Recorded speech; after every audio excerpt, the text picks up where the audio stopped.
কাশ্মীর কবে যাব তার তো নাই ঠিক, তবে খাদ্যরসিক মানুষ যখন তখন কাশ্মীরের এই জনপ্রিয় চিকেনের রেসিপিটা একবার বানাবো না সেটা কি হয়।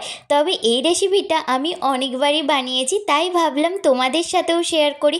এই রেসিপিটাতে অনেক উপকরণ লাগেই ঠিকই, তবে সব উপকরণগুলো ঘরেই থাকে আর তোমাদের সাথে খুব সহজভাবেই শেয়ার করলাম। ফার্স্টেই চিকেনগুলো ভালো করে ধুয়ে তাতে হলুদ গুঁড়ো, লঙ্কা গুঁড়ো, গোলমরিচ গুঁড়ো, সর্ষের তেল 2 চামচ মতন, আদা বাটা, রসুন বাটা অল্প অল্প দিয়ে ভালো করে মাখিয়ে নিচ্ছি যাতে চিকেনের ভেতরে মশলাগুলো ভালো করে ঢোকে। তবে এই চিকেনটা ম্যারিনেট করে রাখার একদমই দরকার নেই, ভালো করে মাখিয়ে ভেজে নেব। আর এই চিকেনের পিসগুলো একটু বড় নিলে ভালো হয়, কারণ খেতে খুব ভালো লাগে। তবে এই রকম ছোট পিসেও কিন্তু খুব খারাপ লাগে না, বানানোই যায়, যেমন আজকে আমি বানাচ্ছি। ফার্স্টে কড়াই সর্ষের তেল নিয়ে নিলাম, আর এই তেলটা একটু পরিমাণ মতনই নিতে হবে, কারণ চিকেনগুলো ভেজে নেওয়ার পর ওই তেলেই কিন্তু পুরো রান্নাটা হবে। চিকেনগুলো ভেজে নিচ্ছি, সবগুলো দিয়ে দিলে কিন্তু জল বেরিয়ে যাবে, তাই কম কম করে কড়াতে যতগুলো ধরছে ততগুলোই আমি ভেজে নিচ্ছি একদম লাল লাল করে। তবে গ্যাসের ফ্লেম কিন্তু একদম হাই করবে না আর মিডিয়ামও করবে না, একদম লো ফ্লেমেই ভাজতে হবে। একটু টাইম লাগে ঠিকই, তবে আস্তে আস্তে ভাজলে চিকেনগুলো কড়ার নিচে খুব একটা বেশি লেগেও যায় না আর বেশ সুন্দর লাল লাল করে ভাজা হয়ে যায়। এই চিকেনগুলো তো ভাজা হয়ে গিয়েছে, তুলে নিচ্ছি। বাকি যে চিকেনগুলো আছে ওগুলোও বেশ ভালো করে ভেজে তুলে নিলাম।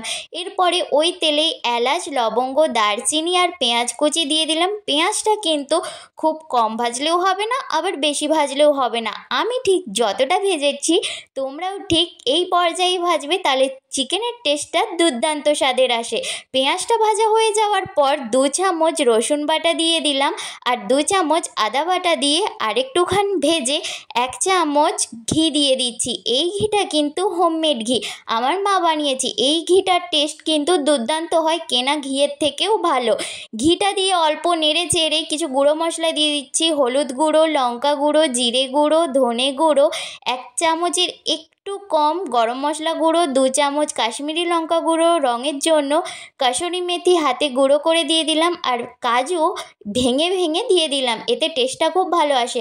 মশলাটা ভালো করে কষিয়ে নিচ্ছি। যখন দেখব মশলাটা একদম কড়াইয়ের নিচে লেগে যাচ্ছে, ঠিক সেই সময় ভালো করে ফেটিয়ে রাখা দই আর বাটি ধোয়া জল দিয়ে আবারও কষিয়ে নিচ্ছি বেশ কিছুক্ষণ। তবে মাঝে মাঝেই নাড়তে হবে, যেহেতু দই পড়ে গিয়েছে কড়ার নিচে কিন্তু মশলা লেগেই যাবে।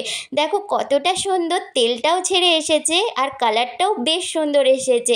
এবারে স্বাদ অনুযায়ী নুন, চিনি আর গন্ধরাজ লেবুর রস দিয়ে দিলাম, আর টমেটো বাটা 4 চামচ মতন।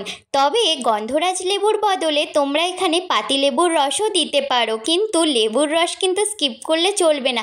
আমি যে সব উপকরণ দিচ্ছি সবগুলোই কিন্তু এই রেসিপিতে অবশ্যই লাগবে।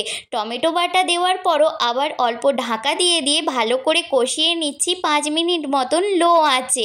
অল্প ঢাকা দিচ্ছি, অল্প নাড়ছি, আবারও ঢাকা দিচ্ছি, কারণ আগেই বললাম দই পড়েছে, মাঝে মাঝে তো নাড়তেই হবে। এই দেখো মশলাটা কষানোও হয়ে গিয়েছে আর পেঁয়াজটাও বেশ সুন্দর গলে গিয়েছে। তখনই ভেজে রাখা চিকেনগুলো দিয়ে দিলাম। চিকেনের সাথে মশলাটা ভালো করে মিশিয়ে নিচ্ছি, তবে খুব বেশিক্ষণ কষানোর দরকার নেই, কারণ মশলাটাও আমি বেশ ভালো করে কষিয়ে নিয়েছিলাম। আর চিকেন যখন ভেজেছিলাম তখন 80%ই চিকেনটা সেদ্ধ হয়ে গিয়েছিল, কারণ চিকেন ভাজার সময় চিকেন অনেকটা পরিমাণেই সেদ্ধ হয়ে যায়। তাই অল্প ঢাকা দিয়ে দিয়ে লো টু মিডিয়াম আঁচে চিকেনটাকে 2 থেকে 3 মিনিট মতন একটু কষিয়ে নিচ্ছি। প্রতিবারের মতন আমার এই কাশ্মীরি চিকেনের রেসিপিটা তোমাদের কেমন লাগলো কমেন্টে জানাতে একদম ভুলো না। আর রেসিপিটা ভালো লাগলে অবশ্যই একটা সাবস্ক্রাইব করে পাশে থেকো। আর যেই উপকরণটা একদম না দিলেই এই কাশ্মীরি চিকেনটা অসম্পূর্ণ থেকে যাবে সেটা হচ্ছে দুধ। দুধ কিন্তু দিতেই হবে, নাহলে কাশ্মীরি চিকেন ইনকমপ্লিট থেকে যাবে।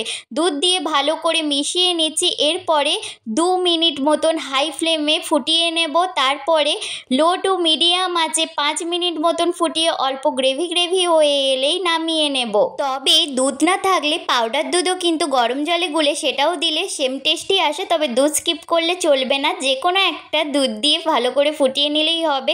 ভালো করে ফুটিয়ে নেওয়ার পর অল্প গ্রেভি গ্রেভি হয়ে আসার পরই আমি কিন্তু অল্প কাঁচা লঙ্কা চেরা দিয়ে নেড়ে চেড়ে রেখেই গরম গরম পরিবেশন করলাম কাশ্মীরি চিকেন। বেশি আর ফোটাবো না, কারণ যখন এটা ঠান্ডা হয়ে যাবে গ্রেভিটা অনেকটা পরিমাণে চাপ হয়ে যাবে। অনেক রকম উপকরণ আছে এই রেসিপিটাতে, আর মেন যেটা দই আছে, তো অনেক বেশি চাপ হয়ে যাবে। তাই এটা একটু জল জল রেখেই নামিয়ে নেওয়াটাই ভালো। এই চিকেনটা যে কোনো পরোটা, নান রুটি, রুমালি রুটি এর সাথে বেশ ভালো লাগে, এমনকি ফ্রাইড রাইসের সাথেও খুব ভালো যায় এই কাশ্মীরি চিকেনটা।